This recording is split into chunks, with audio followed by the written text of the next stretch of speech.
Last time on Nightwatch. Oh, wait, what the hell is that? No, Jolly, get away from there! Hey, what happened? Hey, Chief! Hey there, Midnighters and Moonlighters. This is your closer-in-chief coming at you with the fresh check-in. Unfortunately, due to Jolly Green's mishap in handling of dangerous chemicals transporting the dip, I have now been stuck in this quarantined hallway to ensure that cleanup goes smoothly. Chief, please ensure that all chemicals are thoroughly disposed of, and incident reports are on our desk before end of shift. Thank you. Right, so gotta take care of that now. I'm gonna go ahead and get this spill cleaned up while I'm disposed. I'm gonna go ahead and let Big Smoke and Jolly Green handle things for a little while, and I'll jump back in after the break whenever I have all of this cleaned up and sorted. And hey, if you've ever been the one to get stuck cleaning up somebody else's mess in the workplace, hit those like and subscribe buttons. This one's for you.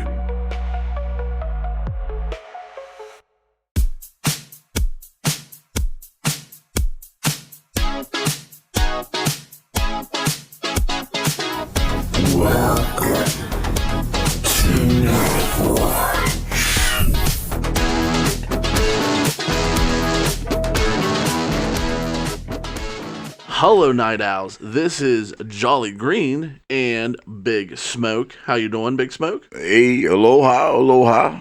And we are here to talk about games that we are playing currently, and probably a menagerie of other things. It always gets broken down. We never stay on track. No. It always gets a little wild, but that's okay. That's okay. That's what we like. We like wild things. Come on now, we're talking about video games. Oh, come on. Stop it. No. Oh, this isn't the episode about the redheads? No. Oh, okay. Oh, definitely not about the redhead. No. So, Big Smoke, games that you're playing at this moment. Well, right now, I'm still having this really incredible experience with Hogwarts Legacy. That's the game I'm playing now. I'm playing that game to death. Right now, I'm playing it complete dark side, complete evil. Kill everything on the screen and gives less than two shits about it. Throwing abracadabras. Abracadabra. It is killing everything. And I'm running into some difficulties because being evil has its limitations. But I think give me a couple of months, I'll get through it. I'm an old man, so my reflexes aren't what they used to be. So I'm just going to get through it. I'm just going to kill everything until everything dies. Right now, that's my best game right now. I have it downloaded, but I haven't got into it because I have a menagerie games that I am currently in or have put on pause, but I have it downloaded, and I'm ready for it. I needed this because... Like, when it first came out, when the first movies came out, actually, before that, when the first books came out, my person that I was involved with for a couple of decades, we proofread the movies first. The books first. And then, we read the books to the kids. And then when the movies came out, we had our wands and we had our capes, and we totally was... anti-Christian for a while with all the witchcraft and wizardries. And now that all that's gone, and now everybody hates J.K. Rowling and all that good stuff for things said and not said, I still am nostalgic. It wasn't enough for the magical beasts and where to find them. That wasn't enough. Definitely not the secrets of Dumbledore. That I try to banish that from my memory. They were spectacular on screen, though. I will say they had some beautiful scenes. I don't know how good it is. I've only seen parts, but yeah, look, it's a very good genre. Oh my God. Your imagination. Honestly, I think it can't even keep up with the imagination. No. But it wasn't enough. I was a late bloomer in it too. I never really got into it until recent, and then I always say, if you're gonna watch the Hogwarts series, You got to watch them all together, all at once. Take yourself a weekend and watch them all the way through, and you appreciate it so much more. As soon as I watched them all the way through, I was like, God, this is I don't know about a weekend. That's an incredible. Yeah, that was me being a little modest. Yeah, that's an incredible amount of binge. I would say a week. Yeah, but watch them together while they're fresh in your head. It's a magical experience. It really is. No pun intended. And I'm not gonna lie. You need to do that with somebody, doing it solo, that's all right. I guess if you're in frame for that. Yeah. But doing it with a person. So when this game came out and everybody was dissing it at first, or I wouldn't say everyone was dissing it. The naysayers were very much dissing it. Naysayers. And it took me a while. I was like, man, I don't know. But then I finally was looking through some of the walkthroughs. I'm like, I gotta play this. If I the whole killing curse, that was my thing. If you can do the killing curse, oh shit, we're gonna do this. And you can use it in there too. Yes, you can. I didn't expect that when you said that a bit ago. I was like, there's no way. In the movies, you see there's a couple of real tear-jerking moments when the killing curse is used, and I mean used effectively. But yeah, so then I'm like, oh crap, you can use that in the game? Fuck yeah, I'm gonna get that game. So I got the game, and what I didn't get into my head was that this game is extensive. I mean, there's so many little bits of that game. I mean, there's like statues and stuff, and there's monuments, and you can go to the monuments and read on the monument. Get a little bit of lore pieces. Yeah, and stuff. you can. And I love it. The castle is huge. It takes you forever to walk around this castle, and I mean they went through some serious detail. Mm-hmm. And so the first time I ran through it, I was like, wow, this is great. This is awesome. What happens if I go evil? So I did the first part, and now I'm doing the evil part. Mm-hmm. And when you go evil, a lot of stuff is like eliminated for you. Certain pathways are eliminated, and you got to figure out around those pathways. So that's where I'm stuck. But I'm very much enjoying the experience. I got tons of time and no one to bother me to get off the freaking TV. So that's what I've been doing lately. What have you been playing? I've been playing a few things. I'm probably going to mess this up. I always get the name wrong. Star Wars Empire at War, I do believe. Modded up, 2006. I just recently got, and I've been playing a lot of, is Pokemon Arceus. Never got into Pokemon. My kids got into that run around the street and catch them, that kind of crap. Well, my understanding was, it was like, I got told, my selling point, whether someone sold it to me, was it's like Red Dead Redemption, but Pokemon. They just run around. And it is pretty much open world, but there's sections of the world that are walled off where, you got to do a little load screen and stuff. Mm-hmm. But in essence, like, I was sitting there and a shadow came over me. And I'm like, what the fuck's that? And I look up and there's a Gyarados flying over me, which I don't know how much sense that makes, because, I mean, it does have wings and it's a dragon Pokemon, so maybe it makes sense. It flew right over me. I think I wasted like 13 Pokeballs just trying to throw them up, and they're totally missing every single one. And I marked on the map, and I was like, I'll be back for you. I've never played that game. It's pretty good. I'm a sucker for Pokemon games. I think I bought a DS a while back just for Pokemon.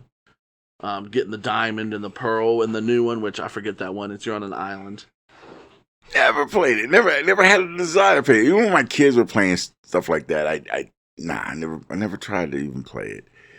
I'm an old man. I don't play Pokemon. I mean, and I say that with a little tongue in cheek, because I see there's this place that we go to, and they play Pokemon there. We're talking like grown ass men playing Pokemon. They're throwing cars down like they smacking a dude during those tortilla challenges. Yeah, I got who is it? There's the turtle, the turtle Squirtles. Yeah, they're throwing them suckers down like. You got Pokemon on your phone? Oh my god! No. Yeah. So I can't be tough playing Pokemon. What's that Pokemon Go? There's just a Squirtle popped up down the street. I gotta get it. Nah.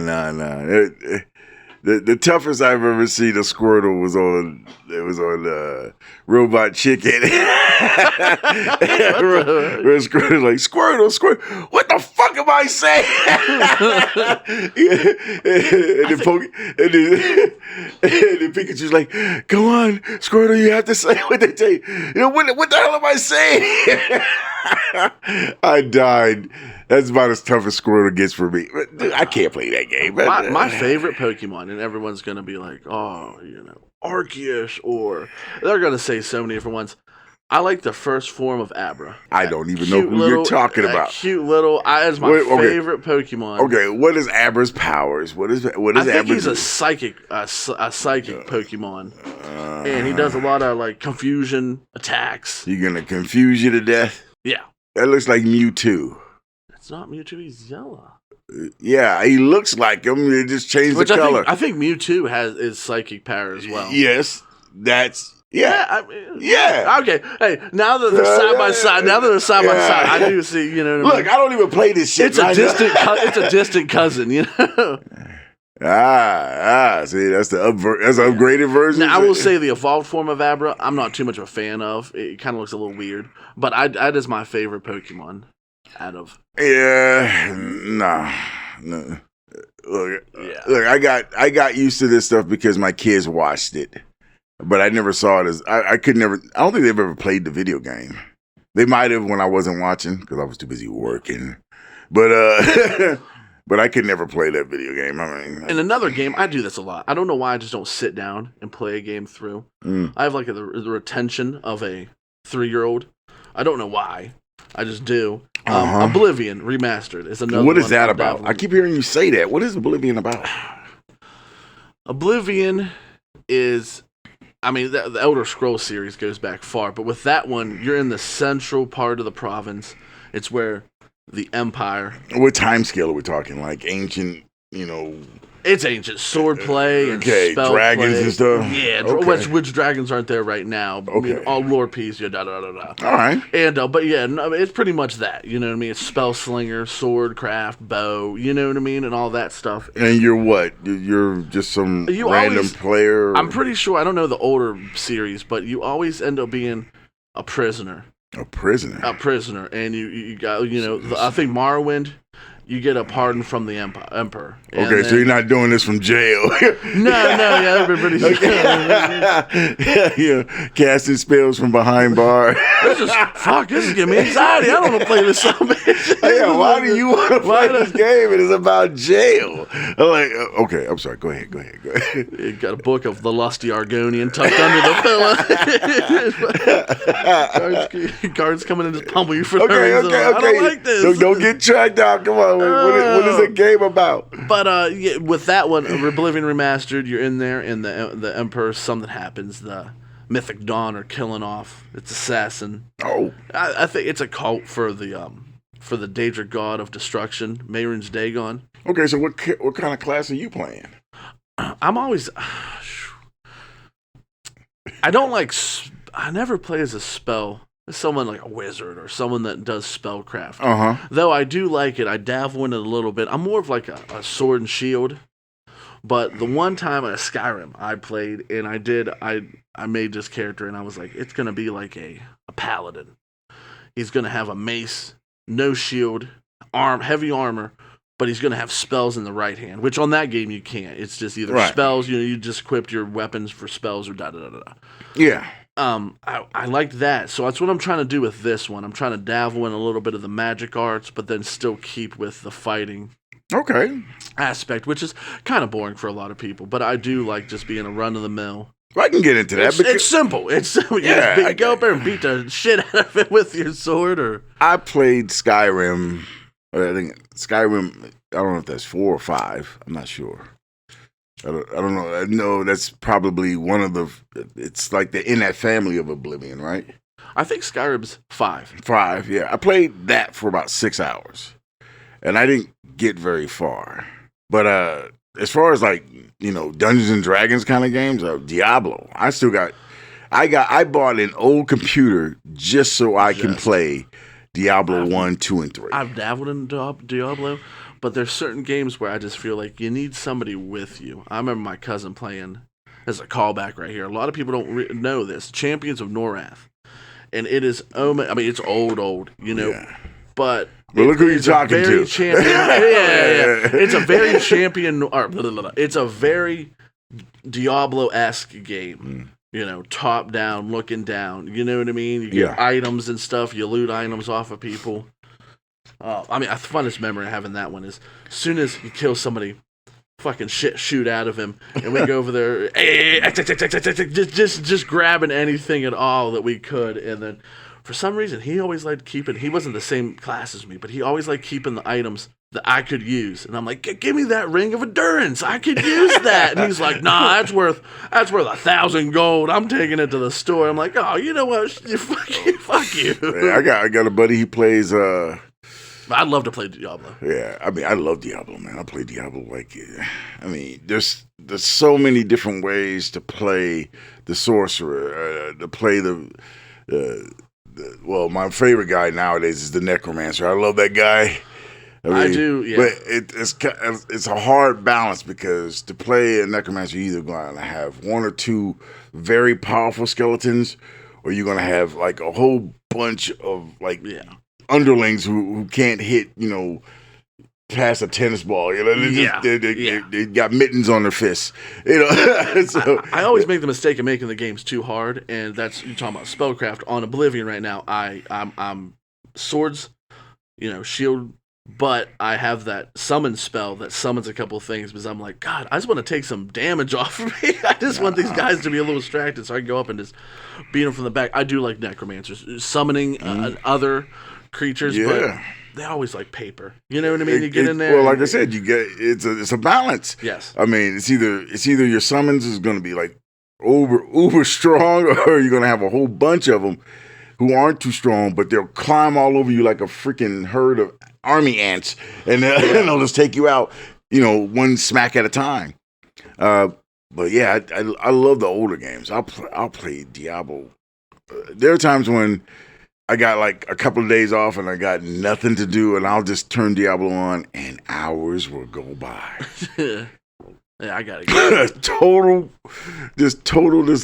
mind drain. I'll just play, kill, rinse and repeat. I just do that crap all day long, and then somebody will call me, and I know I should just get off the game and answer the phone. Yeah, I don't want to talk to them. I'm going to keep playing this game. I'm just going to keep killing monsters.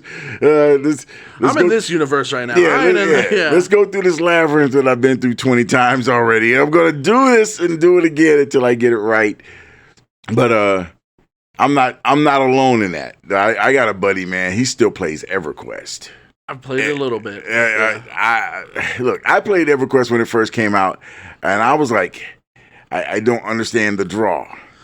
But my boy, he's got a character that is as old as we are, and he's played that character, and that character is, I don't know, beyond strong. I mean, it's insane strong, and he just wanders the wilderness killing things. And I like it grounded a little bit. I like fantasy. I love fantasy, but sometimes it gets a little too fancy. That's like Fae. It gets a little bit too. I'm going to say it wrong. Fanciful. I'm going to say that wrong, but it gets a little too much too far with it. In what way? What do you mean? How? I don't know. Sometimes it gets too fantasy like. Trust me. If you're throwing spells, it's already it's already fantasy to begin with. But who doesn't want to throw a lightning bolt? No, I love that, but sometimes it gets a little too much. Who doesn't want to burn the bully with a level 5 fireball? Who doesn't want to do that? I'm trying to think of the game that came out that everyone was all about. It'll come to me. I mean, but it was way too. What was that game? What was that game about? It was like it was about the underwater civilization, but it was like 1954. It looked like 1950s, but you were going underwater. BioShock. I like that. Now that was an alright one. Now that game was fun, and going evil in that game was really cool because you could kill that girl. and drain her and get all, and then the Guardians would come after you. I thought that game was awesome. That sounds like most of my relationships. Just get that girl and drain. What does that say about me? Always wanting to kill something innocent to become evil. They go the dark side out of it. That's a question for another. Always going the dark side of it. We're not talking about that. We're not talking about that. But yeah, that game took me off on a tangent. When I found out you could do that, I was like, oh shit, well, let's do that. The lore behind that is pretty cool too. All the different aspects of that and everything else. Yeah, I thought that was a great thing, man. But like I said, I haven't picked that game up in a long time. That game has been sitting there. Yeah, it's probably been years since I picked that game up. I think they've remastered it too, a few of them and whatnot. Well, ain't there always remastering something? Yeah, that's the trope. Right now. Anyway, I want them to remaster Diablo so I can play it on my computer and not have to play all these like mods. and trick my Windows 10 or Windows 11 to act like it's Windows 95. Yeah. So it'll freaking. I seen a thing recently and it was a meme and it was. The guy from Precious Gems or Righteous Gemstones. And it's the older guy, and he turns around the car and is like, "You should be ashamed of yourself." And he flips him off, and it was like thinking that EA, because I guess the EA or whoever it is came out with like the yearly like, "Hey, here's what's gonna happen," and everyone was like, "Oh man, Fallout 3 is gonna remaster this and that," and it was like thinking we're gonna get Fallout 3 remastered, and we didn't. And it's a video of him, and he turns around and he's like, "You should be fucking ashamed of yourself," and flips them off. Yay! But that's a trope right now. All remasters I want some of them remastered, but then there's a few I'm like, nah, don't. I know you're gonna do it. Well, don't. Yeah, like don't. I said, I'm pissed off. I'm pissed off about that. When I read about that, I was pissed off, and I haven't even ever played Fallout. Yeah, because. I do really want them to redo Diablo 1, though. I am really tired of having to lift my entire computer, reconnect this screen just so I can play the game. But I wasn't too upset when they remastered Dead Space 1. Yeah. Because Dead Space 1, while it's a fun game, it is pretty simple. I mean, the fight scenes are pretty once you figured out the pattern. It didn't adapt to you, but Dead Space 2 was awesome though. Yeah. Forget Dead Space 3. That's craptacular. Don't buy it, ladies and gentlemen. Like, comment, and subscribe. Yes, please, do not play please. Dead Space 3. It's a piece of shit. But okay. One time I was playing and my girlfriend was like, "Why do you keep shooting them on the ground? They're dead." I was like, "No, they're not dead. No, you gotta fucking make sure every limb, every bit of them, you gotta make sure." I ain't walking away and having this motherfucker get up and scare the shit out of me. These suckers will crawl to you and kill you. You gotta cut off their arms and limbs. Every bit, yeah. Don't you think they're dead? No, they're not. Trust me. And then you got to stomp them sometimes. Yeah. Double tap, triple tap, every bit. Love that game. Love it. I will play. Look, I've beat that game. I've played every secret part. I've got all the cheats. I mean, games that genuinely scare you. I mean, people try to do it, and then it's like, oh yeah, that was scary. Oh shoot! When I first played it, I made the mistake of playing it at 1 a.m. with all the lights out. Turn them. That sucker messed with me. Turn them lights back on. Yeah. That sucker messed with me. Subnautica was the last game that really scared me. I don't know if you know about it. It's pretty much you're on this ship, and it ends up, there's this place, there's this world we're going to go to, and ends up, there was an alien civilization, and they quarantined it because there was an infection going on. And there was a death ray, like a ground orbit cannon that they placed there because they didn't want any other ships going there and then taking it to another world. They were trying to figure it out. They couldn't figure it out in time. The cure. They ended up going or dying or leaving, one of the two. So we ended up getting shot by it. You crash, and it's a whole world, nothing but water. And it's like a food, water. You mine supplies. You get these different materials to make this material. Single player, yes. And they just came out with Subnautica 2, which is a little different. Instead of being in this tropical, you're in this ice part. And I don't know the story behind that. but just some of them. You look up videos of getting scared in Subnautica, and it's always that Reaper Leviathan. Oh, It's real long, crazy, toothed tendrils. I mean, and you'll hear it out in the distance. You're swimming, or you're in a little sub, and you hear the, and it's in the distance. You're like, "What the fuck's that?" And then all of a sudden, you turn around, and that son of a bitch has got on you with a quickness. I mean, and then like some of the parts so deep, you get down there. And it just goes straight black.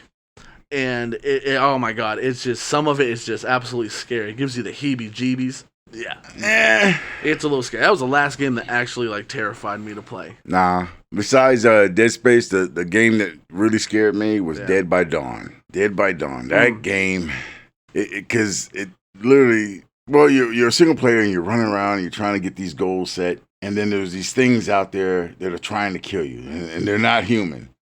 And so, like, it's you gotta hide from them and get things done. And then, of course, they see you, and then you're running for your life, and you never seem to run fast enough, and they get you. and then you start over, rinse and repeat. The game that scared me before that was an old game on my PlayStation. It was called Silent Hill. Oh yeah. Silent Hill. Totally average dude loses his kid in this town that never seemed to be like daylight, and it was always smoky and fogged up, and he's just a regular dude. He couldn't run fast, and if he ran too fast, if he ran too long, he'd get tired and he starts like basically jogging and limping.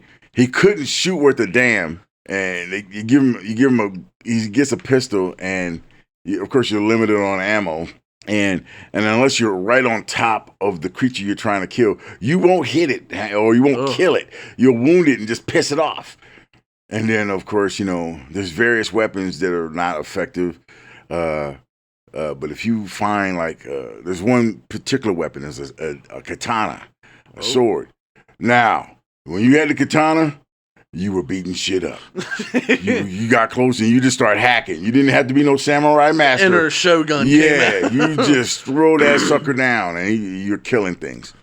You were scared of them, but at that point when you picked up that thing, they were scared of you. Yeah, well, there was just all these things. The town basically sold its soul, and everything in that place was demonic. And some of those things in there, they were like, you couldn't deal with them. You had to run. Mm-hmm. And it turns out, your kid is a part of the legacy. She's a part. Yeah, the whole thing is just the first game was a masterpiece. It was a masterpiece because there were so many different endings. There's one where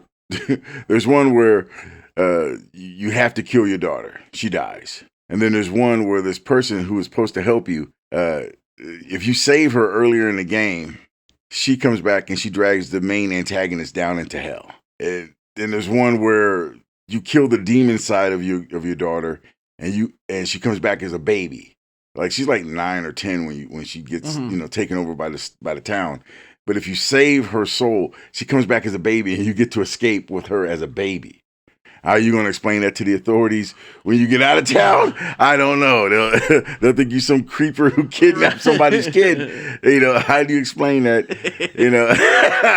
I lost my baby, so I just found this one. Yeah, this one was just sitting on my doorstep. Honestly, nah, man.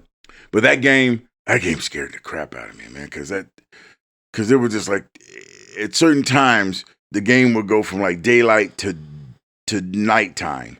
And whatever in the nighttime, that's when you had to run or whatever. There's one where it's daytime when you go into this abandoned school during the daytime, and then at nighttime, you're in the bathroom, but everything in the bathroom is now got demons and stuff in it, and it's chasing you around the school. So it's creepy, and I swear to God that damn thing scared the crap out of me. I loved it. Of course, I couldn't play it at night or with the lights off. But yeah, it was a great game. What other games you play? Other games I play. I mean, I play so much games and dabble in them for a little bit, and then come back, put them down, come back. See, that's what I don't understand about you young cats, man. I am am devoted to 1 or 2 games at a time, and then I wish. I like. I'm not a completionist like some of my friends who have to play 100% of the game. You know, no. I just like playing the same version of the game, playing different, like, you know, playing the evil guy, playing the good guy. I like playing games like that. That way, I can just go all out either way. It does give a lot of replayable. What happens if I just go complete evil? Kick the kitties, choke the dog, smack the old lady. I mean, the Elder Scrolls series doesn't have that much. No, but not really. The Fallout, you were talking about, you like that. Fallout does have a system where you can make the good choice, you can make the evil choice. And funny enough, I didn't like games like GTFA or what is it? Is it GTA? No, was it Grand Theft Auto? Oh, GTA, Grand Theft. Yeah. GTFA. I didn't like GTA. I didn't like it. I liked it a little bit, and then I was like, I'm gonna get online and try this. And I think I got in a car, was just bumping down the way. You know what I mean? The pimps and the hose are out and everything else, and a fucking attack helicopter or a fucking jet came down and dropped a fucking 10 kilogram fucking bomb on me, and it was a player, and then I got back in, did it again, got back in, did it again, and I was like, you know what, this is more of like let's play some campaign or something. Yeah. This, I did like it a little bit, but it didn't hold my interest as some. You could play GTA online. Yes. I didn't know that. Oh my lord. No, see that. Yeah, see, I didn't get into it. I didn't get into it. It just. Long story short, we just didn't get it. Yeah, it. I don't want to say it was too chaotic or too anarchy, but I was like, yeah, it didn't draw me. Game I like back at the same premise, Saints Row. No, the older Saints Row, not this newer stuff. Like I don't know where it's going there. I haven't played the newest one, but like I think Saints Row 1 and 2. Okay. Loved them. Loved the whole aspect of that, and they were wacky. They were wackier than GTA was. I think you got like a dildo as a weapon. You can beat the shit out of somebody with it. I'm pretty sure. Now, there was this one MMO it was Superman. It was superhero based, where you could create your own superhero and play it on. What is that? I know exactly what you're talking about. I can't remember the name of it though, but I mean, I got into that for about a month, but then I kept running into characters who were like insanely powerful. I mean, it's like I never played to the intensity that all these other kids are playing online. And it's like, okay, I can't play against that because I just don't have enough time. I got maybe 2 or 3 hours that I could just throw away and play this game. And you could tell that some of these kids have been putting 8, 9, 10 hours into it and day after day after day, and they're just wiping the floor with me. I run into that with Elder Scrolls Online, and you do this whole like it was like a battlefield, and you pick your faction, and you can it's this huge map, and you battle, you take over the castles and stuff. I like to play how I want to play. If I want to point a point in here into this skill or this whatchamacallit, I put it in there. I don't sit there and look on YouTube and go, what is the best point ratio? Where do I have to kill someone? And I get in there and I'm fighting and just unless you are doing the same exact thing they're doing, you ain't making no progress, you ain't having fun, you're just gonna get your ass wiped constantly. And that's what I ran in with that, and that's the same thing. I wanna play it how I wanna play it. I shouldn't have to face somebody that's put all the points into what's the best PvP? Yeah, PvP play style. And I feel that ruins the game, but to each their own. Well, like as far as PvP come along, like I played the older games. Like there was this PvP for Doom, when like the first or second iteration of Doom. Really block characters, you couldn't do much with it except just get the missiles, get the shotgun, get the machine gun and shoot. That's basically it. But if you had 9, 10, 15 people on there and they're all just shooting and blowing each other up, that is such a rush. I had so much fun playing it like that. And then let's see, there was Doom, and then there was another game that we played like that, Quake. This game called Quake. It's the same thing, except you got, well, they have rockets and stuff like that way too, but they have plasma guns. Plasma guns and all the other stuff that you can shoot at each other. Isn't there a gun that shoots like a lightweight nuke? Like yes, it's not a nuke. It's a rocket. You shoot that into the room and it clears that motherfucker, right? You didn't want to get caught into a long. But see, the thing about that is that you shoot a rocket, it travels kind of slow. So if you got good reflexes, you could jump out of the way. Get the hell out of Dodge. Yeah, you can jump out of the way or jump over it. That's I've seen, like, I used to get beat up by my godson. He beat the crap out of me one day to the point where I was like, I can't play this kid no more. He just jacked me up. I thought that was the greatest thing. It's funny, like, I used to whoop his dad in the game, and so he sicked his son on me to get, like, secondhand revenge. He's sitting there in the corner like some idiot child laughing at me getting beat up by his kid. And I'm like, well, fool, I used to whoop your ass on a consistent basis. We probably couldn't beat each other up, man. We're, sitting there geriatrically trying to move the mouse around. But Quake was a fun game to play. The campaign's really fun. I had that. My pap had that on Sega or Nintendo 64. Oh, shoot. One of the two, but there was a Quake. I can't remember which one. Maybe Quake 2. Probably Quake 2. I definitely like it. And they came a newer game. It was for not a newer game, 360. It was older, and they came out with it, and it was you could play online. It was kind of like a Battlefield kind of thing. Yeah, battle royale. Yeah, you got your tanks and everything else, and you fought for control points and all this other stuff. Or you could just play it bots, just all bots except for you, and that was pretty fun. I played that all the time. It's pretty cool that once you learn a little bit about it, the universe. I don't know if there's any books about that. I presume there probably definitely is. The lore behind it, the Strogg. Those are the things that aren't human, or whether that aren't us. I don't know, man. It's really cool. They got some cool enemies in there too. The different enemies. I don't know if you played the campaign. I played the campaign, but here's my deal with any kind of video game. Not for me in particular, because I'll play a game. I'll get all the $60 out of that game. I'll play that game over and over again. Every bit of it, yeah. Yeah, I'll play it, and like I said, I've never thrown a game away. I mean, I played for a long time. Like my old Spy Hunter. I pulled my old PlayStation 2 out, and I hooked my PlayStation 2 up, and I put in my Spy Hunter. And I played that game, and I'm like, wow. I haven't played this game since I was about 27 years old. And I'm sucking balls on this game. I suck on this game. I'm like, what the hell? I used to ride this sucker like a master, but now I can't even get through level 1. Spy Hunter, is that the one where it's the white and black cloak dude that has the... No, it's like you got a really souped up Porsche. And on the front of it, you got machine guns, and on the back, you got oil. Oil slick. Yeah, so like if something comes up behind you, put the oil. It slides off the road, and then like if you're getting hunted by a helicopter or something, you got.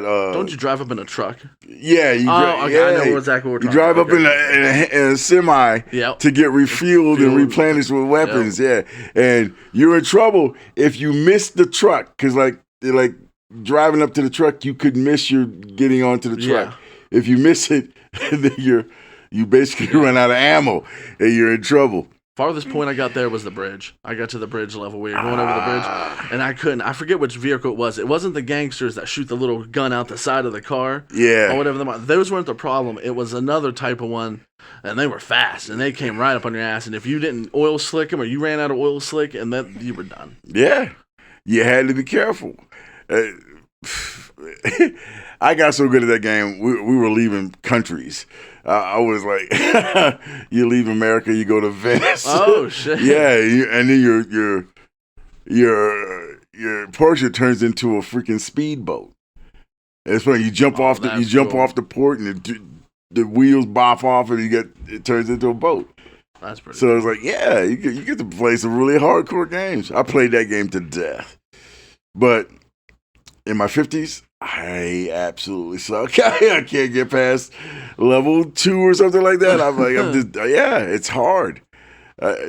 Dude, reflexes are not what they used to be. But like I said, I got boxes and boxes of games that I just play. I got, and it's funny, it's like, I got my PlayStation 1, I got my PlayStation 2, I got my Nintendo 64, I got my my PlayStation 4, and I got, what else I got?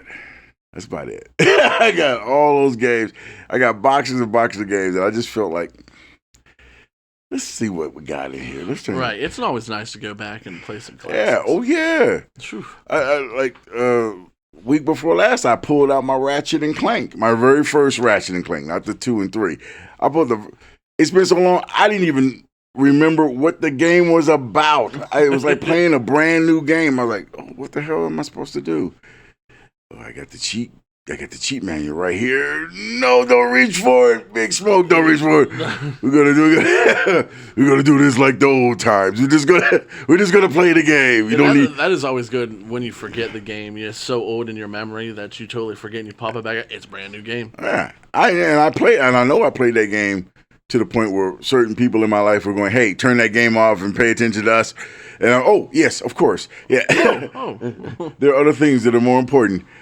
Well, maybe not important than Ratchet and Clank, but we'll pretend that things are more important. and I was like, I totally forgot that game. I was like, what else have I forgotten in my life? And then I totally forgot. And oh shit, Jesus, man, what else did I forget? Love that game. Love that game. Not as good as definitely not as good as I used to be. But I still love it. Oh, yeah. Love video games. Being 30, I'm starting to realize I'm not going to say that wrong. Maybe we'll just say a simpler word.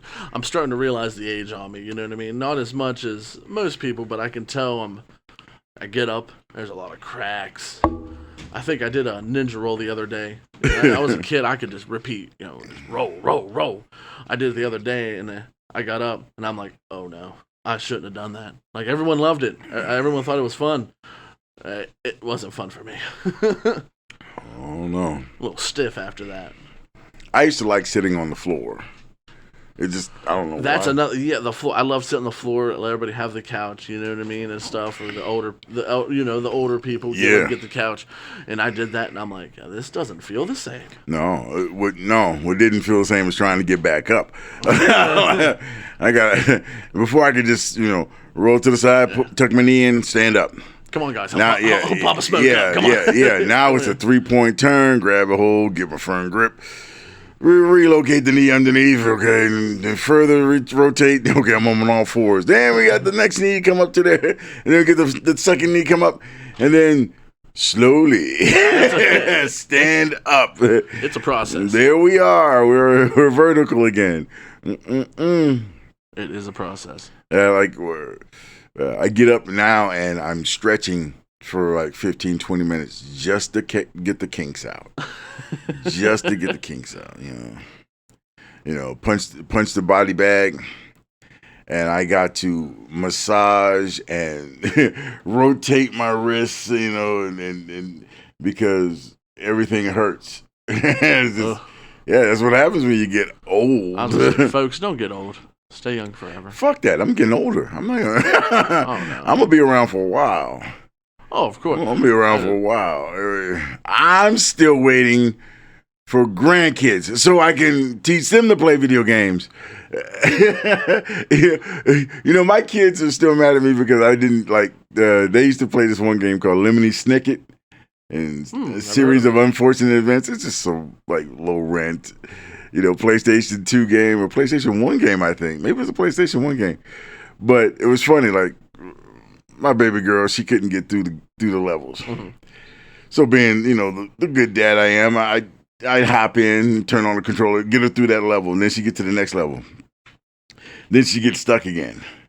Well, eventually I got tired of doing that for her. I said, look, if I keep doing this for you, you won't be able to get through it. Yeah. You need to play. Of course, she did power through it. And then she asked me about that one day. I'm like, what do you mean? You still didn't finish that game. You're 30 years old. I almost want to just mail her the PlayStation 1. Here, play this game. This is your chance. This is your chance to finish this damn game. I still got the memory card with that save spot on the game. God, I love video games. I love video games. I don't think I'll ever grow out of them. Some people are like, yeah, you'll grow out of it. I don't think I'll ever grow out of it. I think that's just what it is. I really like video games. I'm going to be that old dude in the nursing home playing Pong. Because I won't be able to do anything else. I'll be playing Pong by myself. I'll have both paddles. I'll be playing by myself because all the other old people have died.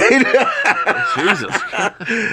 I know that's a very dark prediction. Big Smoke, always the optimistic. You know, I just that's the way I see things. I don't think that it's not even being unoptimistic. It's you're grounded, and I like that. You know what I mean?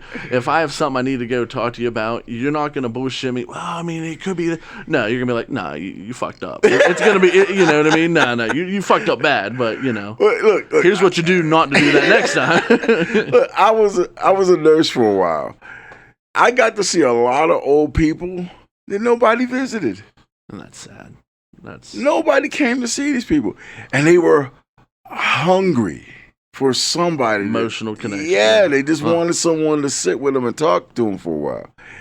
And a few times I fell for that trap until like one of my patients said, I said, "Hey, I'll see you tomorrow," and she said, "Yeah," and I come back and the bed is empty, and man, my cold dark heart grew 3 sizes that day. Yeah. I was tearing up. I'm like, oh, what is this? Feelings. Like, oh my God, I don't like this. Feelings. I couldn't even imagine being a gravekeeper. Just seeing some of the things and some, you know, it jerks some tears out of you. Let alone when someone's talked to you, you've built a rapport with them, you build a relationship with them, and then like you said, I'll see you tomorrow, and tomorrow's not guaranteed. Yeah, no, it's never guaranteed. It's not a promise made. Folks, live your life, be happy. Don't let the little things affect you. Play Pong. Play Pong. Play Pong. You know what I mean? Shit.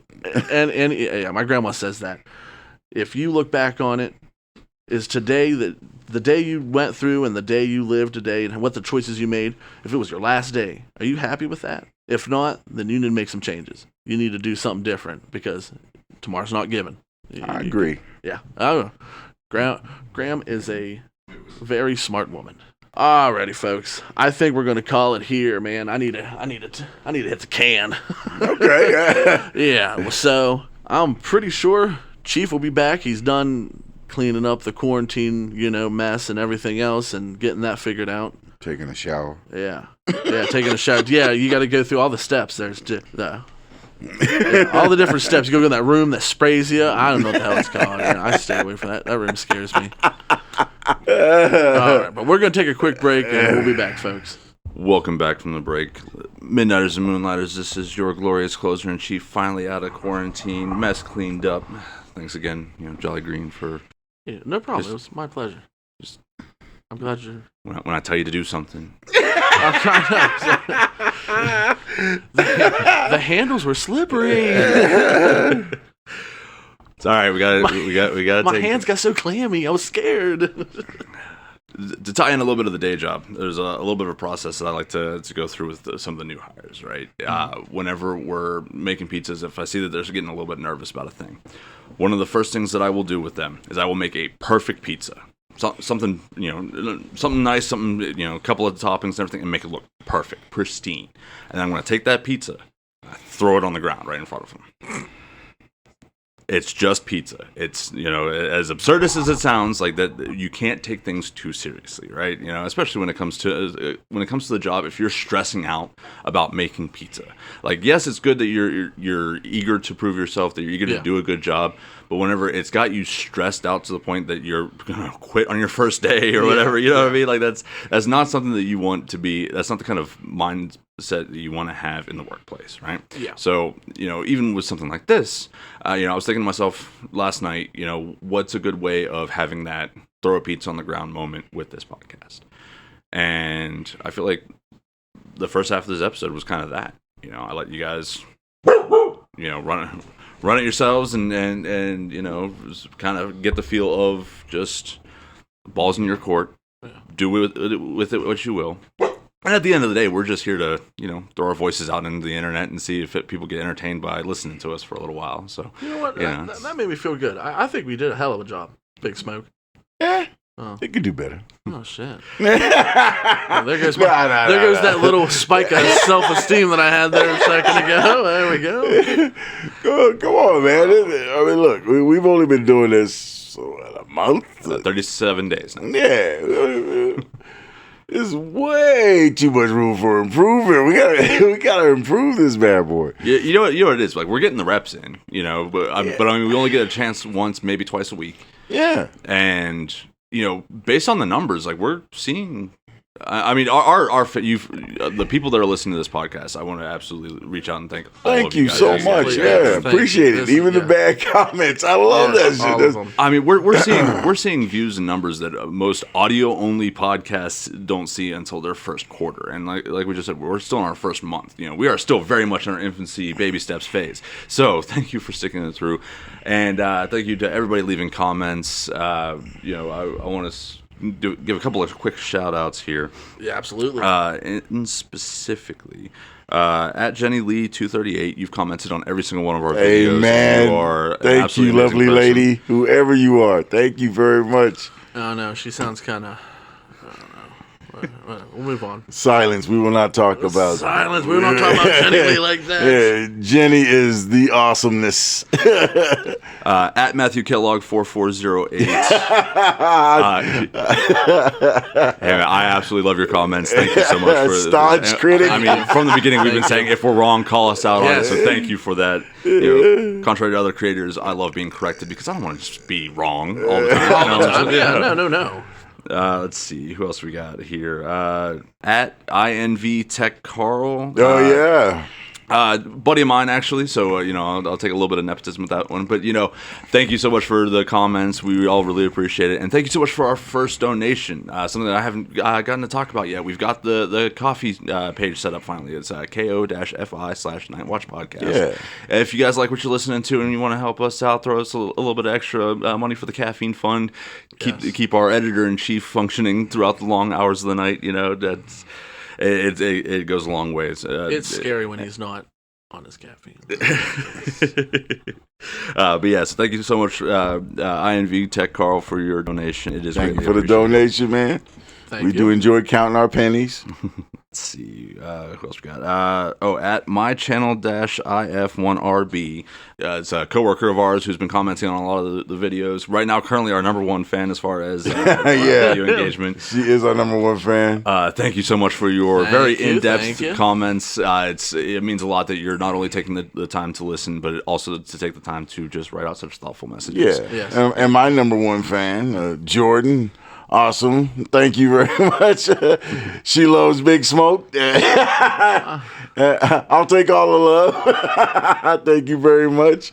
I think my favorite commenter and liker is Jenny Lee. Yeah. Love you, Mom.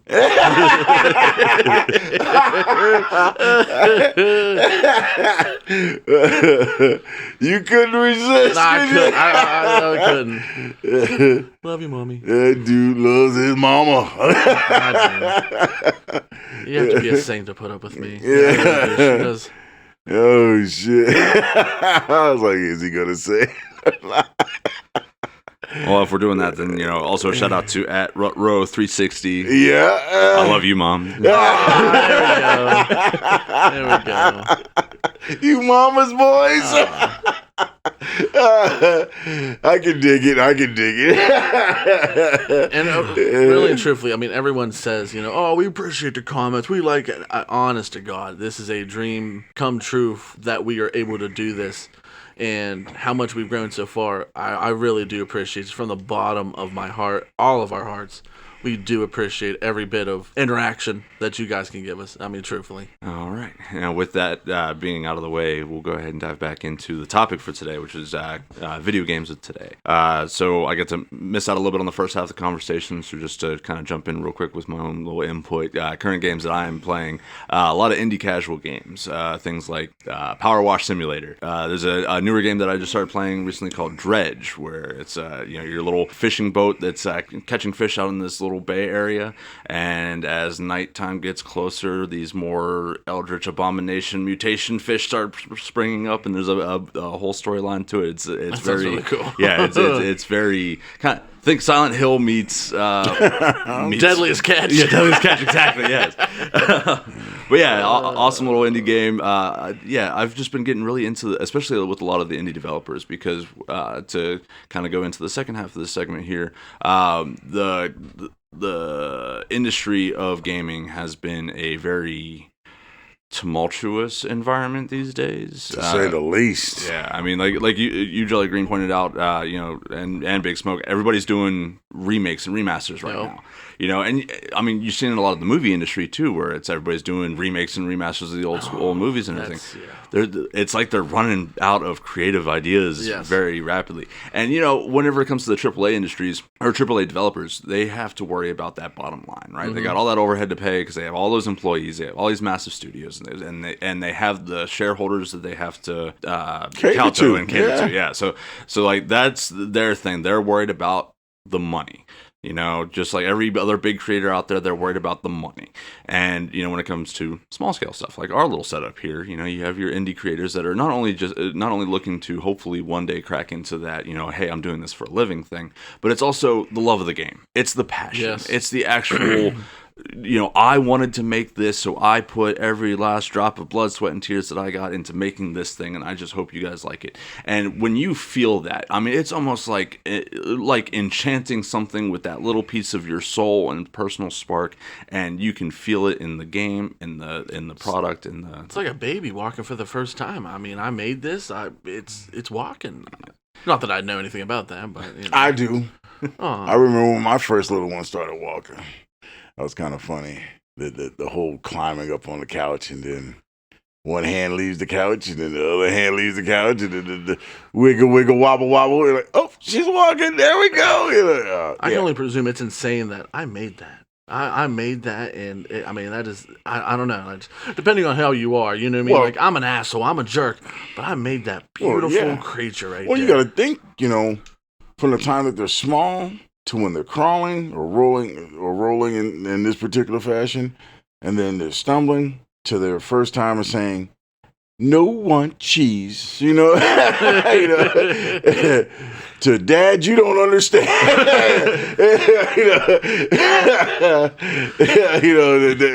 When you get all that, it's you get to see the. Yep, that's my kid. There's no doubt the paternity on that one. Yeah, the ups, the downs, the in-betweens, every bit of it. From the time that they really love you to when they really are mad at you and they won't call you or talk to you.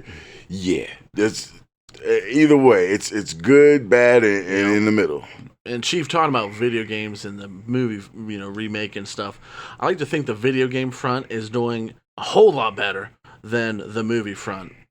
Oh, for sure. When it comes to like remakes and stuff, Get your weight up, guy. I mean, good Lord. I mean, talk about Ratchet and Clank earlier. I mean, I don't know if you've played the remaster. It's not even a remaster. It's a what would you call that? Not a remix, but basically they made a new Ratchet and Clank game, and a lot of throwbacks to the original game, but it's not the exact same game. Nah, I never played that one. I still have the original, and that's the only one I've been playing. Okay.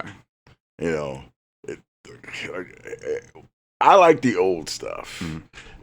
That's why I have like 3 different computers, because some of the older games I can't even play because unless I have an older rig, just nothing will support it. I'll never put that rig on the internet because it'll get hacked in like 2 minutes. but the older stuff is like, so. I mean, if I'm gonna get a remaster version, it has to be a really good game that I've played to death. Like, I'm definitely going to get the new remastered of Dead Space 1. Oh yeah, absolutely. I'm going to get that one because while I love the first one, I can see the flaws in it. But yeah, so as someone who's played both and owns both, the original game, that the way that they captured that and fear and panic in those games, we talked a little bit about it last episode. It's very good with the jump scares. It's very good with the sense of dread in the environment and the environmental storytelling. And with the remaster, they just cranked all that up to 11, 12 in some cases. I mean, it's absolutely phenomenal. And like one of the little changes that they made that is very noticeable to longtime fans. I don't know why it bothers me so much, but in the original game, whenever you would go into a cutscene and Isaac Clarke would take his helmet off, it would be like that, Iron Man style. It would collapse down and it looked really cool and futuristic. Yeah. In the remake, for whatever reason, he just takes the helmet off, like it's a classic helmet. There's no cool sci-fi transition. No nanotech break. Yeah. Right. So I don't know why they did that. I'm sure there's reasons. Yeah, I'm sure there's probably some. I don't know what the trope reason. Is of just remaking. It's remastered, but they're going to take liberties in it. That's like Lilo and Stitch. It's just the first Lilo and Stitch movie, but they redid it all nice, remastered, and they changed a few things for better or for worse. Yeah. I mean, we saw it with the original Star Wars movies. Yeah. What are you talking about? Like comment, and subscribe. No, you're talking about like... I'm talking about like the Phantom Menace. Call me out. Like, comment, subscribe. Talk about Star Wars. Mention Star Wars. Come on, Al. Well, you said you got to call me out. I do love them. The not the old ones, but where they brought like the one with Mace Windu in it. No. What? I know. Stop. Hold on. Give me a second. Oh my gosh, Obi-Wan Kenobi's mentor. Qui-Gon Jinn, what was that? Was that the Phantom Menace? Yes. Phantom Menace, the Clone Wars, and the third one. Those are my favorite. A lot of people shit on them. I like them better than the older ones. Now, granted, he likes the original trilogy, or he likes the prequel trilogy. I was born in that. Hyperventilation. Getting angry, turning green. What are you talking about? So really highlighting the difference in our generation gap here. So you grew up with the original trilogy. I grew up with the remastered original trilogy that came back out in the mid to late 90s. Yeah. And then the prequel trilogy with Jolly Green. Which, no doubt, I love the older movies. I really do. I like, but there's and not much as the Phantom Menace as much as the Clone Wars. Oh man, my boys, you know what I mean? Them clone troopers. I love everything. The aesthetic of the Clone Wars, the droids, the clones, everything about it. Get the comfy chair. Oh no, no. Well, okay, I got a quick little theory I want to test out. Big Smoke. Would you say that you prefer, deep down into your core, would you say that you prefer, movie-wise, Lord of the Rings or Conan the Barbarian? Oh, Lord. Oh, come on. I know, it's a tough choice, but wait, even if it's just a hair above the other, which one? Lord of the Rings. I want Lord of the Rings because it's... There it is. Look, it was a superior movie. Superior director. Everything about it was better. Okay, how about setting and universe-wise? Setting and universe-wise. Look, I can't make that distinction. I like Conan the Barbarian from a position of I was a kid when I saw it. Mm-hmm.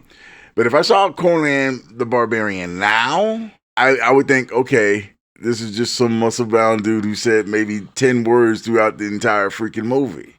Okay, but look, the same thing goes with, I could compare RoboCop and, say, Terminator.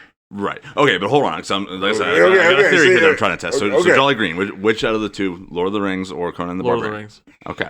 So my original thought process was, because like I said, I hear you talk about Conan the Barbarian all the time. And I love hearing about it because it's a great, fantastic movie. It is, yeah. But that's that classic, old school sword and sorcery in a low magic setting. Right. Very akin to the original trilogy of Star Wars, where it's a high fantasy saga set in a sci-fi universe with blaster rifles. Right. When it comes right down to it, you got 4 guys in the whole universe that have magical laser swords. To put it very very minimalistically, two guys with minimal swords that no one else seems to respect. But then you have Lord of the Rings, which is that high fantasy in that fantasy element, high magic, high sorcery style, and that's very akin to the prequel trilogy, where you have the Jedi Order is still around, and you have whole armies of guys that are running around with lightsabers as well as the blast rifles and everything. So it's it really just comes down to, I feel like, scale. Trying to have that many people on screen back in the the 70s and 80s, like that was a really difficult thing to do unless you were shooting like wide angle mob scenes. Yeah, and when you get into the weeds of the things, that Star Wars could have gone a totally different tack. I mean, that guy was borrowing money on the borrowed money that he had to make Star Wars. Yeah, I mean, all of that tech was made up on the fly. And just a lot of the practical effects that they not only had to use, but that they got really good at using. They got good at doing it. Like that scene where they're setting up the hangar where Vader's about to come off of his ship and it flies into the hangar and lands down, and there's like the whole big entire battalion of stormtroopers that are all lined up and rank and yep. You know that scene is actually a painting? What? That's a painting that they did, and they filmed that painting. That's how they got that effect. That's how they made it look like they had a massive hangar bay. Because they didn't have a giant hangar bay to fill with stormtroopers, and they certainly didn't have CGI back then to do something like that. What? So they had a painting. I didn't know that. That's awesome. So like a lot of the practical effects, like when when Luke and Obi-Wan are flying on the land speeder on the ground. You notice that underneath it is kind of like, it looked like it's a eraser rubbed it out, because they did erased it. Yeah, I knew that one. They rubbed that shit out, and you look at it. Even when I was a kid, like, wow, how did they do that? I mean, that's why we were thinking. Wow. That's why you see it, instead of going just floating, exactly. It kind of goes boom, boom, boom. Yeah, it kind of bounces a little bit. Yeah, look, but I can't compare the two frame to frame, like scale to scale, because they're tragically just two different. Like, there's too much time in between. Yeah, I mean, there's okay. Because look, when I'll give you, I'll throw this olive branch out to you. Okay, the saber battle between Obi-Wan and Darth Vader in Star Wars. That was garbage. Okay, it was garbage. Garbage. It was garbage. Do you ever see the YouTube video? Not to interrupt, the YouTube video where they kind of remastered. Yeah, I did. That's what it should have been. That was badass. When the fan fiction that it did. That was some badass shit. His pose and shit. I mean, they did it perfect. And then when Phantom Menace came out, I mean, hell, even the trailer. I don't even remember the movie we watched before the trailer, but they showed that trailer, and then, Qui-Gon and Obi-Wan, they came up with their sabers, wang, wang. Then Maul come up, he stick his saber sideways, and then you see that one blade come out, wang, and then the other one goes, wang, on the other side, you're like, everybody's like slobbering. What the fuck is that? Right. Of course, for us comic kids, we go, okay, yeah, you idiots. That's a thing. But to see it on the screen, okay, these cats understand. And look, love him or hate him, Darth Maul. That dude, love him. He was, absolutely love him. Yeah, that cat was the man. Okay? He lasted so long. He took over Mandalore for a while. He started his own on the back end. I don't think they actually understood that cat's draw when they made Phantom Menace. I don't think they did. Yeah. Oh, in Phantom Menace, no, they had no idea what they were going to do with him. Yeah, they just want to make a really cool looking, scary bad guy. Exactly. They had no. They were like, oh fuck, we fucked up. We killed this guy. What can we do? Bring him back like a spider. His top half got fused, and using the dark side, he didn't die. No, he didn't die. He clung to life. I mean, technically speaking, he just got cut in half by an instantly cauterizing weapon and tossed into a pit. There's no body on screen. Yeah, so there's like, he lived. There's no body. Let's go a little crazy and put a spider legs on him for a while. And then we get and have him going crazy in that trash plant. Oh my god, going absolutely nutburger. Yeah, that was. And then we'll put regular legs on him, and Oh, and then we're gonna introduce his brother. Yeah. Oh man, the part where they're in the thing, he's like, I sense a sense. I've not felt sense, and the fear in his fucking. The only time he's ever seen fear in his eyes. master. And then fucking Palpatine comes in there like, yeah, you little you stupid motherfucker. You didn't come back home when I told you. The lights go out, you come home. In the Palpatine voice, I love it. Oh, shit. And I would say, and not even, I don't want to seem like I'm like, oh yeah, the graphics are so much better in the newer prequel. No, it wasn't even that. It's the art style difference. I love the old, Empire, the Rebels. I love that too, but just the art style and how they did the Clone Wars. Every bit of it, I love. There's not a single bit of it you can show me where I'm like, that's fucked up. Every bit. And I mean, really, to throw together a storyline based off of a throwaway comment during a description, right? I love that too. Because Obi-Wan's describing to Luke, like, yeah, your father died during the Clone Wars. What the fuck is that? Don't know, but that sounds really cool and sci-fi, right? Yeah. And then This should be the Star Wars show. I feel like it's eventually going to be what this becomes, man. This whole podcast is a Star Wars podcast. Saber Light Studios. We gotta stop doing this. So video games. Yeah, good lord. We gotta stop, guys. Hey, every episode gets that halftime show fucking tangent. So that was ours. All right, dial it back then. Get serious here. Yeah. All right, so to go back to my original point, though, the tumultuous environment of the gaming industry these days. You have the big name guys that are putting out yearly titles like they've always have. Your Call of Duties, your Assassin's Creeds, your Call of Duty's garbage. Your Ubisoft, your EA, your who makes Call of Duty, Treyarch. Yeah. And Activision. But so all these big name guys, they're putting out the stuff that makes them money. They're not going to take risks on new ideas because they have a formula that works and makes them money.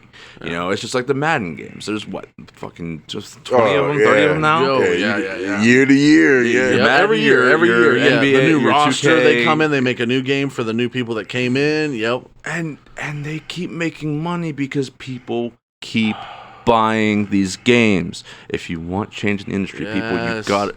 It's a free market system. Stop buying the games. You hear boycott it. I mean, well, look, okay, that's true. That's true in every sense that you're speaking on it. But what I do love about certain video games that I've bought, they were practically no names before I actually said, like Deus Machina. There's this game. It was like it's like Deus Ex Machina. It's like that game is awesome-tacular. I picked it up on the fly because I saw this dude. He looked cybernetic and he had these cool freaking glasses on. I'm like, what's this about? Actually, before we get somebody in the comments, it's Deus Ex. Deus Ex, yeah. Deus Ex is the Deus Ex Machina is the original Latin phrase, but Deus Ex. Yeah. Huh? Did you say deuce? He does keep saying it. I say weird. Deuce. Okay, that's cool. Yeah. No, it's Deus. Deus. Yeah, so Deus Ex, Mankind Divided. I prefer Deus Machina. I think that sounds better. But it's the game is it's scalable. You can play it on the different levels that you can play it on. You can play it on baby level where everything is just basically offered to you. Then you can play it on the normal level, which is like it's there, but it's not seen. And then they got the hard level. It's like, nah, player, you're gonna have to work to get this one. Yeah, improvise. Yeah. Oh God, it's like I played it on the hardest level, and I was like, okay, I remember I could just walk through this front door. I got these dudes in the front door saying I can't come in, and if I try to push the issue, they shoot me. So I'm like, oh, how do I get in there? Turns out, you got to climb through freaking ventilation shafts, and you can't climb through them too fast because they'll hear you and shoot you while you're in the ventilation. I'm like, oh crap, this is real life shit going on here. I love that game, and that was considered indie pretty much. So I don't know. It's who you take a chance on. I tell you what. One of my favorite lately big games that came out from a major developer, CD Projekt Red's Cyberpunk 2077. Never played it. Yeah. So and I see it. even now, and that game is years old, and I still see people make reference to it. It's just a couple years old now. Is it still relatively 3, recent? 4 years old? 2-3 years, I want to say. That's ancient in video games. They've done some work to that. They've really fixed it. It was a mess when it came out. Hold on. We're gonna talk about ancient video games when you're sitting over there still playing games from 2000, 1980s, 89, 90. Yeah, okay, yeah. so I know ancient. I know. So a couple of years ago is not ancient. Okay. Just to kind of throw that out there. Okay, if I'm ancient, this is definitely middle age. Okay. Like I said, you got all these games that are coming back because the good games that were made in the past, they're getting remasters and they're getting some much needed love and attention again in this day and age. But Cyberpunk 2077, yeah, like you said, it was a mess when it was first released, a lot of bugs and everything because they were trying to put out basically 2 different versions of the game. Yeah. One for the last generation consoles, your PS4, your Xbox One, and then what they were primarily focusing on was Xbox Series X and the PlayStation 5. Okay, so is the PS4 and all that, that's the bugged out version? That's the crappy version? Well, so they both were, is the problem. They didn't put too much polish into it. They just kind of... Well, no, they put plenty of polish, and it was the little bugs in the background, right? So like what? It would be things like, especially on the previous iteration or previous generation version of the game, there would be issues with rendering the environments. So like you wouldn't have as much of the polish of like the 4K ray tracing and all that. But there'd be times where just if you're...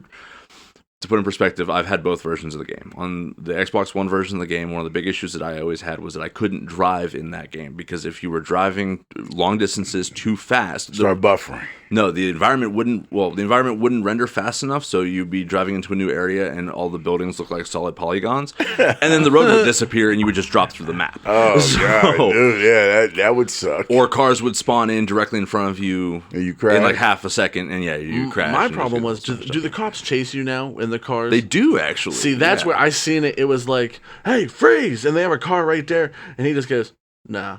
Takes off running, the cops are like, nah. Yeah, you know what I mean? I wanted the car chase. That would be cool. The hovering, and especially the big 2.0 patch that they put out. I gotta play that. They added basically very much like the GTA wanted levels where you can build up one of those, and they will put out more and more up until the point where they. Okay, so this is an online game? No, it's entirely single player. There is no online aspect to this game. It's classic CD Projekt Red, who is the same ones that did the Witcher series games. So there is Cyberpunk, though, is entirely single player RPG experience, and some quick points that I love about it. 1, absolutely beautiful game. 2, does a very good job of delving into the Cyberpunk world and the Cyberpunk universe, not only within its own universe and rules and such, but just in general, Cyberpunk is very good representation. I mean, you got your mega corporations everywhere, your downtrodden peoples doing whatever they can to survive, and then just the wanton violence in the streets because gangs, a lot of the. I mean, it's a big city. Gang violence, it's poor people everywhere trying to, like I said, just trying to get by, and then you got the guys that are actually trying to do something about it, but even those guys only get so far, right? So it's like one of those weird things of like you're playing the protagonist and you're trying to affect a change of trying to basically save yourself. It's a very selfish, motivation driven game, although there's a lot of different ways that you can go about it, and your primary antagonist is the Arasaka Corporations. This massive mega corporation, and even if you get the best possible ending, doing the absolute most to become the most powerful that you can be in that game, the effect that you still only get is a direct revenge against one of the guys that wronged you, and he wasn't even like the guy. He's just the biggest, baddest security guard that they got, Adam Smasher. You take him out, and then you get into the Arasaka. Wait a minute, you can take him out in the game? Yeah. Oh yeah. Yeah, because he beats the crap out of David in the movie, in the TV show, or whatever. Yeah, it's very much beats the crap out of that kid. Yeah, you fuck him up, and it's so satisfying.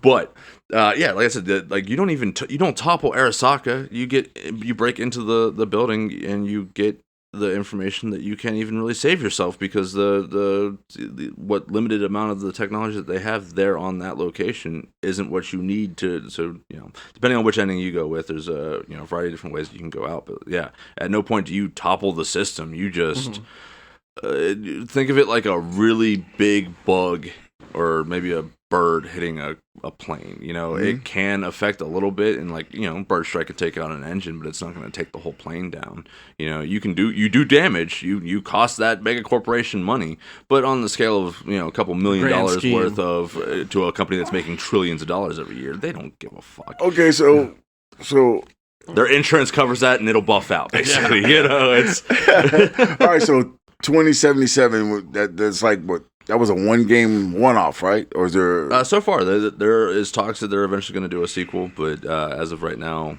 I mean, yeah, it's just the one game. But and that can't happen because 5 years means nothing, I guess, to a gaming industry. Oh, yeah. Considering how much money they could possibly make. How much money did they make on that show, I guess? On the game? Yeah, how much money did they make on that? Let me find out real quick.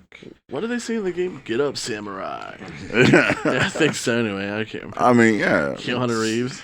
I mean, that game was 5 years old. So how much did they make on that? So they sold over 30 million copies worldwide. The Phantom Liberty expansion sold over 8 million copies worldwide. That's an expansion to 77? Yeah, a very big one, a very sizable one, and very enjoyable too. Idris Elba is in it. Yeah, they put names in the Idris Elba. Idris Elba. Yeah. Okay. Yeah, big giant suave of a British man. Yep. Yeah. The new James Bond. Yeah. A gentleman. I mean, shit.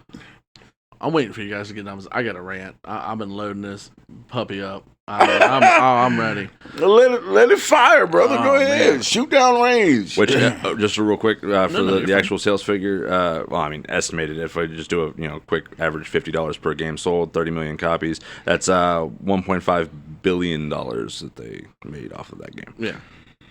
Okay. Not profit margin wise, but that's that's money. That's money made. Yeah. Yeah.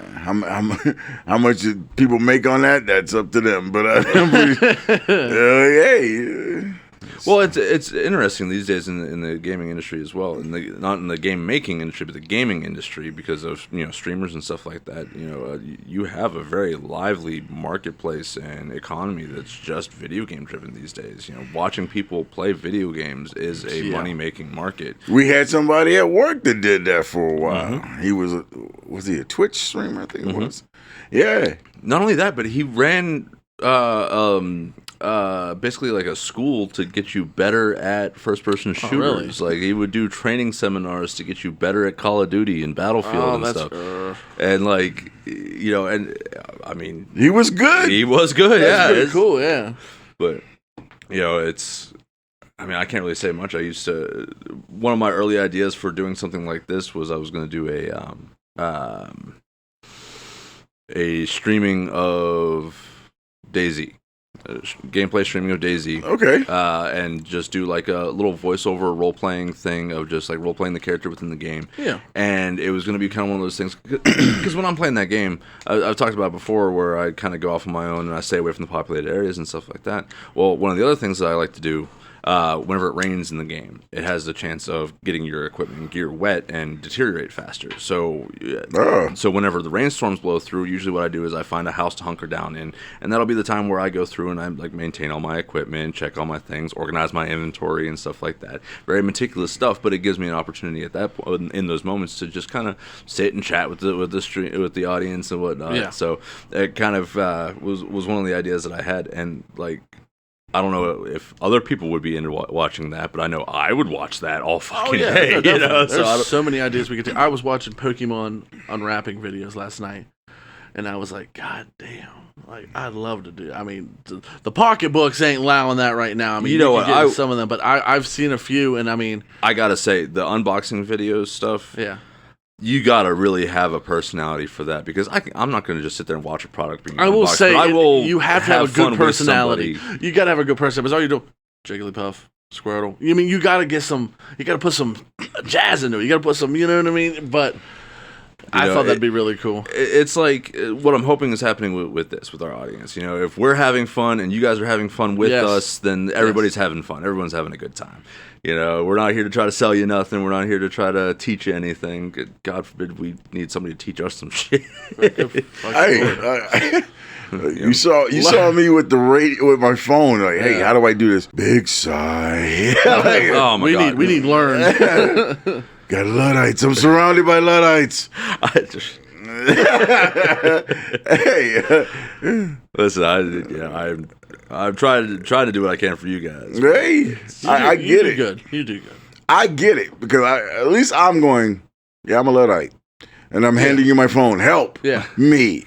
This ain't a game. Help. That's half the battle. That's half the teach a man to fish. Yeah, you can't teach somebody that doesn't want to be taught. Yeah. You know what I mean? That's the first thing. I don't know what I'm doing here. Well, second person. Let me show you. You know what I mean? Like, I appreciate it. 'Cause I'm like, I don't know how to do this shit. I'm like, ooh, let's do it. Yeah, it's funny because like my kids do the same thing to me. Like, Dad, did you do this? Did I do that? I'm not sure. Oh yeah, I did. I tried to turn it off. I didn't know how to turn it off. And then like two seconds later, from wherever she is, she turned that shit off. I'm like, wow, how did you do that? I'm like, and then she got the exasperated emoji. My father can't do this. Like, yeah, I can't. I was trying to do it before she found out. I'm like, how did you know? I mean, especially I screwed up. I'm trying to figure out how to undo it. Especially with me. I mean, I'm a slow, painful, agonizing learner. Not for me, but for you. I know it's painful and agonizing. Listen, it's what it really comes down to is just trying to figure out how to get you guys to ask the right questions, right? Like, so case in point, Big Smoke, several times you've asked me, how do I use ChatGPT? How do I use AI? You just use it. To me, that's like, how do you use fire? You know, there's so many. That's such a broad topic. Like, what do you want to do with it? You know, are you trying to, make matches? Are you trying to develop gunpowder? Are you trying to toast marshmallows? Are you trying to learn how to cook? You know, it's when it comes to get women. Check out this bonfire, baby. I know what I'm doing. Where can I meet girls? ChatGPT. I'm kidding. I'm not using it for that, but I mean that's something that's one of my considerations. I see how you use it, and I'm going, well, wow, dude. I mean, what was he thinking to come up with that? And he's like, there was this one night where he just basically had the damn thing talk to me. Yeah, and I was like, what the. Stop. Yeah, it freaked me out. I'm like, what the fuck? What did you have this damn thing talk to me? I mean, I was like, whoa, I was shook. Yeah. So, whenever it comes to the stuff that I'm doing, I learned a lot of trial and error. It was literally it was fine tuning, figuring out exactly what I needed from it. And the nice thing is that it's built to kind of facilitate that. I would ask it a question: How do I start a YouTube channel? Oh, well, first you gotta do this. I'm like, oh, okay, cool. What does that mean? Explain that to me better. Help me figure this out. And now it's gotten to a point where it's more of like, fuck it, I'm just dumping the pictures of the screenshots of the analytics and letting it tell me, like, what do these data points mean? What is this a trend? Is this a thing? And then, explain the YouTube algorithm to me. Yeah, but see, you knew it's kind of like how what actually was working for me is like, what does this mean? And that's what I did to it last night. What does this mean? What does this mean? What does this mean? And then you showed us like a freaking like a meme of how the user gets pissed off at chat using AI 2023 versus 2025. Yeah. And I'm sitting going, well, what does this mean? Oh shit, I didn't know that. What does that mean? Oh shit, I didn't know that. Cool. What else can I ask this damn thing? Oh yeah. Hey, how old is Winona Ryder?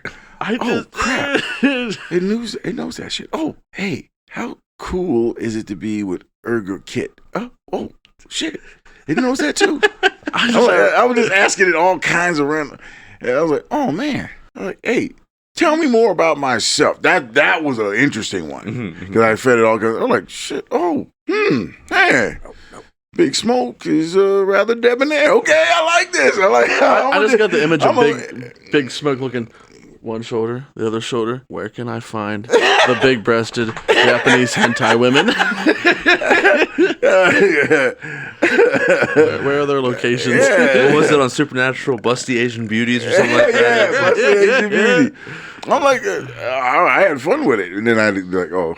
And then my boss calls me, hey, you need to do this thing. I'm like, dude, I'm busy. I'm surprised you didn't hop on ChatGPT. How do I reconnect to my, my ADP account to find this training? Because I didn't want to. I didn't. But I got cornered, so I had to do it. We were talking about Treyarch. This is my rant. Oh, Treyarch, yeah. right? Okay, go ahead. Okay. Let's hear it. I gave up Call of Duty when I hopped in. I'm like, alrighty, let's get into some, action, boots on the ground. And I got killed by somebody in a dapper suit and a fucking feathered cap. And he did an emote on me. And I was like, what the Was Warzone? No. Just multiplayer, like team deathmatch. With a feather in his hat. Oh, with a feather in his hat. Was it a 10-gallon hat or was it a fedora? They all of it. They have so many different skins, and they keep saying like, it had to have been a newer one. We are, I can forget which one it is.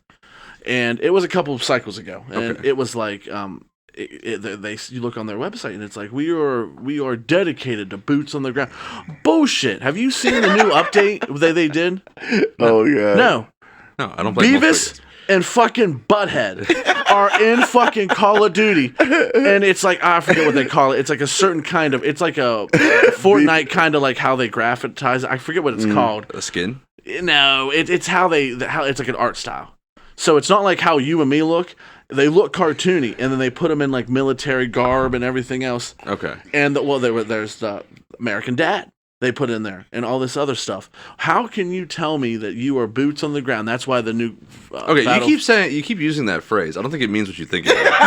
No. Like, okay. You got it. Hold on. Okay, boots on the ground. If what I understand is boots on the ground, you're on the ground. You're looking like a soldier. You are a soldier. You have, you know what I mean. And of course, there's different. So I would go with more like military realism.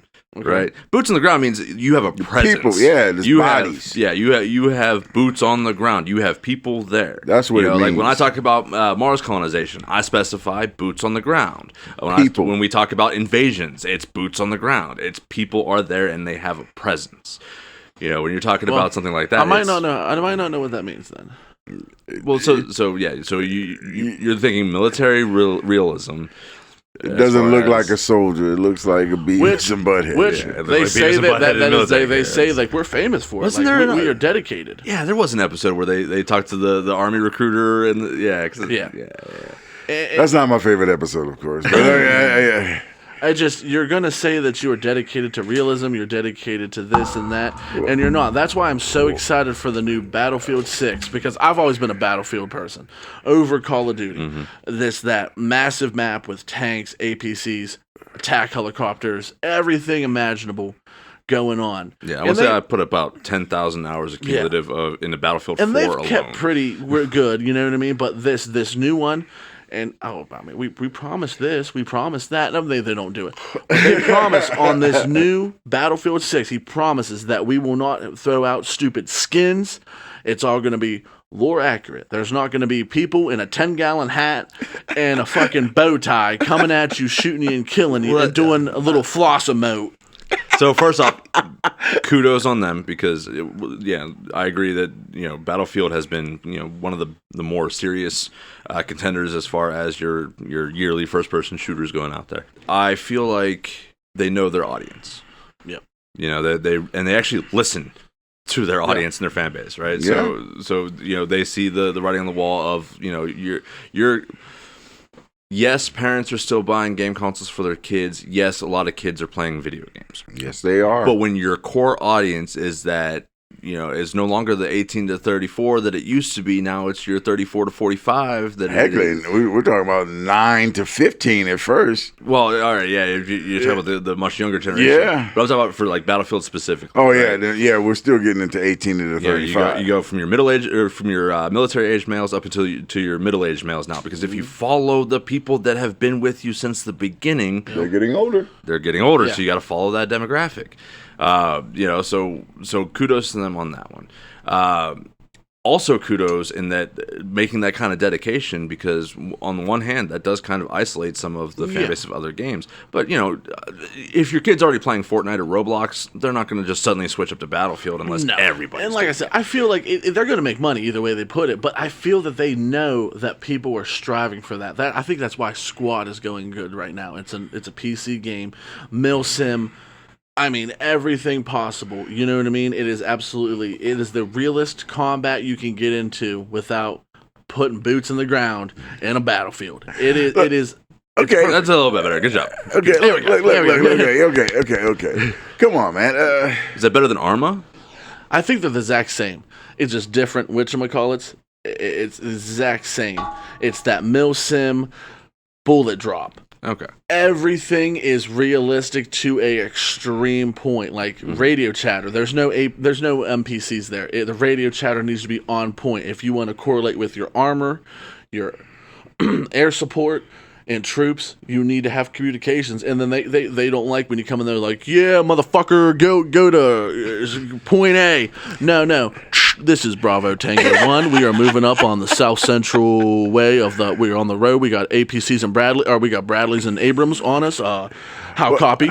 Well, look, okay, when I first started playing Modern Warfare and they were doing all that stuff, the chatterbox stuff, that's not how militaries talk to each other, man. It's even when they were trying to be, official sounding, it's like, I could tell that you're 15 years old and you've never been in a firefight in your life. I can tell. Now, see, I will point out, so my roommate plays a lot of Arma, and his old group that he was with, it was a lot of actual ex and current military guys, so they were pretty on point with it. And you got guys that were ranking from within the game structure, you had guys that were ranking from generals all the way down to privates. Yeah. And so what I loved was because he was a squad leader. And he would have to communicate with both ends, right? So he would be getting mission critical information coming in from higher ups and shit. He's like, all right, copy that. Bravo team's gonna move in on the side, like you're saying. And then it would be, hey Jenkins, get your ass up on that hillside with the DMR and fucking get ready. We're gonna move these guys over to this side. Fucking Johnson, quit picking your ass. Grab this fucking 249 and get over there. That kind of stuff. And, that duality is there, especially on that level. Yeah, I mean, look, but as I said, you can tell. Yeah. When you can tell the high schooler from the guys that we used to hook up on our signal buffer, and they would go after pretty much everybody. It's like the same 8-man squad is going. They go and they tackle all the kids. Where were we? We were in Germany at the time. So it was like they were attacking everybody else and was obliterating them, basically fighting as the squad that they did when they were in theater. And that's when you started noticing everybody who was military, linking up and fighting against everybody else and each other and all kinds of nonsense. But, I mean, I haven't played in years, so I'm pretty sure it's different now. The audience is gargantuan in comparison. Because when we first started playing, there was barely 3,000 people playing. Which game are you talking about? I'm talking SOCOM. Oh, okay, SOCOM. Okay, right. I mean, not the. I thought you were talking about an older version of Arma, and I wasn't sure if you had played that. No, I've never played Arma. I mean, I haven't played anything since the first Modern Warfare came out. Okay. Yeah, that's originally or the remaster? No, the originally. Quit talking crazy. Yeah, but yeah. So I mean, even when the first one came out, I mean, the number of people who played, it was insane. I mean, and the people who were walking around with gold-plated whatever the hell they gold-plated AKs, gold-plated Desert Eagles. That's when it started. That's when all the craziness, I believe, started. When these guys, to get a gold plate, when you had to play what? How many Oh my lord! Oh, I couldn't tell you the specifics of it. I but never got one. But it's an incredible amount of time that you had to put in just to get these nice plated freaking weapons. I'm like, dude, I don't have that kind of time. And I understand you don't want to make another army. You don't want this is what Call of Duty. I understand that, but you were just getting it's microtransactions. It's microtransactions. It's let's get a floss emote and put it in there. $5, $10. And when you got 20 million, 30 million kids playing it, that's Yeah, 100. and I get it. That's $1 billion. You don't want a mill sim. You want to just hop in there real quick and play a casual game of Battlefield or Call of Duty or what have you. But there's a limit to it where it gets so extreme. It's like, what the fuck am I watching? And they were talking. They brought in Rambo. Sure, Rambo's a badass. That would kind of go with the aesthetic of everything going on. But when you're putting in like American Dad, Beavis and Butthead, SpongeBob, Buff Peter Griffin. Now Fortnite, that kind of is that trope. It's not really realistic. And I find that it's all right. That's But you're talking about the good, Call of Duty specifically. But Call of Duty, like we're busting in, like Echo Team go in, breach, and we go in, and SpongeBob's like, and you're flying in there with dual SMGs and shooting. I'm like, what the fuck game is this? Like, I feel like I'm in a fever dream. I feel like I'm tripping out right now. One of my favorite points that I've seen so far, I haven't seen much on Battlefield 6, but one of the points I did see was that they were talking about they nerfed sliding. It's like now whenever you run and slide, you actually lose accuracy and it like basically nerfs it, because what a lot of other games were doing was they were trying to incentivize the movement stuff, and so if you were like running and wall jumping or running and sliding, then for a brief window your hip fire accuracy would shrink up really teeny tiny and be super fucking accurate. So people were just constantly running around and sliding to avoid being shot at, because everyone's aiming center mass for the most part when you're running around and playing these hectic games, and unless you're really really really good and get that teeny tiny little headshot thing, but yeah, so they're running around and sliding to dodge gunfire, and then firing hyper accurately. And it, like he said, like if I come home from a 12-hour shift at the pizza shop and I just want to like play a game for a couple of hours, I don't want to rack up 20 kills on my end, right? Yeah, I'm not trying. I'm not trying. Drop shots and the sliding, and I mean, there's so much different techniques. I'm like, this is just it's a little ridiculous. I watched a walkthrough where a guy was killing everybody with his knife. It shot out.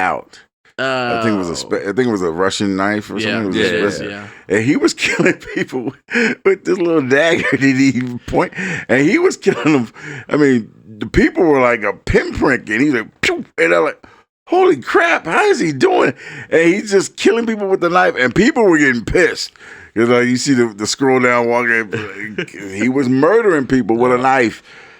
Now, I will say, oddly enough, because they say whenever you're younger, you have higher or faster reflexes. You're supposed better to motor control, and your joints are more flexible. You don't injure yourself. Yeah, so they say that's why a lot of these younger kids are more adept at these kind of games. When I was a kid, I was garbage at first-person shooters. Yeah, me too. I mean, playing online with my friends, my KD average was usually on the high end of 0.6. So I was definitely dying way more than I was getting kills. I get quite a bit on like supports and assists and stuff, especially on Battlefield. I played engineer all the time, so I was just always the guy out there with a blowtorch, just keeping my buddy's tank fixed up while he was sniping planes out of the sky with a tank. But so yeah, a couple years ago now, I got back into the Modern Warfare re-releases. And playing through Modern Warfare 1 and Modern Warfare 2 for the first time in my life, I got up to a 1.0 KD ratio. I'm like, all right, cool. I'm actually doing a little bit better. And then I get a bump up from, like bronze to silver or whatever. Like they start matchmaking me into like some slightly higher lobbies. And like the moment I went like half a tick up, I'm like dying all the time. Like, nope. Sweeping it, yeah. Yep, nope. All right, I'm done. I'm good. And that's why I play my indie casual games where I just, the most I got to worry about is going hungry or thirsty in a survival game or something. Yeah, do your power wash. I mean, I just don't like how it evolved into. That's all. It's evolving into something that's catered to. I don't know. Well, so that last point that I wanted to make about Battlefield saying they're not going to do the skins, they're not going to do the gimmicky stuff. No, I mean Fortnite made what, like $1 trillion? Like you're telling me, I never played a single game of Fortnite. But it's too shiny. I don't play it personally, but my stepdad plays it. That's the only game he plays, and I play with him every other night or whatever. I do like to get in there with him and play it. It is fun for what it is. I do. All right. I do. But I You play don't like Fortnite. it. Yeah. I play it, but I don't like Go get it. off my time. Look, I've safe never getting played on. it, but I know people at work who play it, and they play it routinely. So I'm like, it's got a draw, of course. But so that's my point.